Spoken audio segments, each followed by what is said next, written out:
Rigters, hoofstuk 17. In die bergwêreld van Efraim was daar 'n man met die naam van Micha. Toe sê hy vir sy ma: "Onthou maar daardie 1100 sikkel silwer wat van ma gesteel is. Ma het nog voor my ore 'n vloek daaroor uitgespreek. Wel, hier is dit. Ek het dit gevat." Sy ma antwoord: "Mag die Here jou seën, my kind." Die 1100 sikkel, of ongeveer 12,5 kilogram silwer, het hy aan sy ma terugbesorg. Daarop sê sy: "Hierdie silwer heilig ek aan die Here. Hier, ek gee dit vir jou om 'n beeld daarmee te giet." Sy ma het toe 200 sikkel, of ongeveer 2,3 kilogram silwer daarvan geneem en vir 'n smid gegee om te bewerk.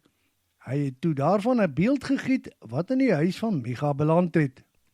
Micha het 'n goeie huis besit. Daar binne het hy 'n skouerkleed en allerhande huisgode gesit wat hy gemaak het.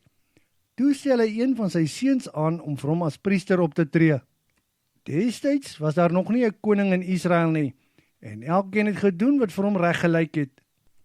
En uit die stam van Juda het daar 'n jong man in Bethlehem gewoon wat tydelike verblyf daar gehad het as leviet. Hierdie jong man het toe uit Bethlehem vertrek op soek na 'n ander plek waar hy kon woon. Al soekende het hy op die huis van Micha in die bergwêreld van Efraim afgekom. Toe vra Micha hom: "Van waar kom jy?" En hy antwoord: "Ek kom van Bethlehem wat in Juda geleë is. Ek is 'n leviet en ek is op soek na 'n ander blyplek." Daarop sê Micha: "Hoekom bly jy nie sommer hier by my nie? Dan kan jy mos vir my 'n vader en 'n priester wees. As salaris sal ek vir jou 10 sikkel of ongeveer 114 gram silwer per jaar gee.